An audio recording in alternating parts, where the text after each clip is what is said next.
எதுவுமே கிடையாது. அப்புறம் காலம் முச்சும் கஷ்டப்பட்டு காலு தேய உழைச்சி சம்பாரிச்சு ஒன்றும் இல்லைங்கன்னா என்னங்க சார் இருக்குது அதில்? அதுக்காக தான் ஐயா போராட்டம் பண்ணிட்டு இருக்கோம். நாங்கள் ரிட்டையர்ட் ஆகிட்டோம் தெரியுமாம்மா. ரிட்டையர்ட் ஆகி எத்தனை வருஷம் ஆகுது? எனக்கு 8 வருஷம் எதுவுமே கிடைக்கும். என்ன மாதிரி கேஸில் இருக்காங்களா ஒரு உதவி பண்ணுங்க, நம்மளுக்கு தேவை சார். அதை செய்யும் எல்லாருக்குமே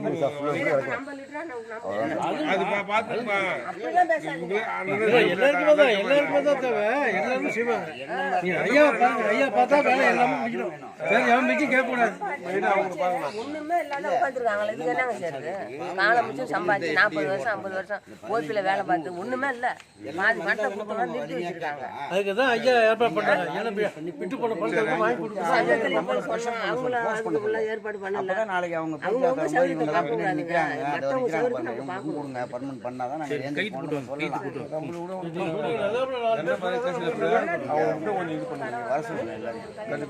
ஆர்கனைஸ் பண்ணி கொடுக்குறா.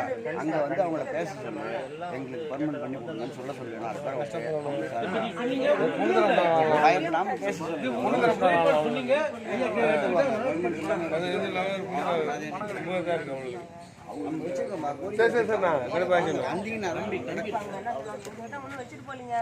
நாங்கள் சும்மா கையெழுத்து போட தான் வந்து உட்காந்துருக்கோம். அவங்க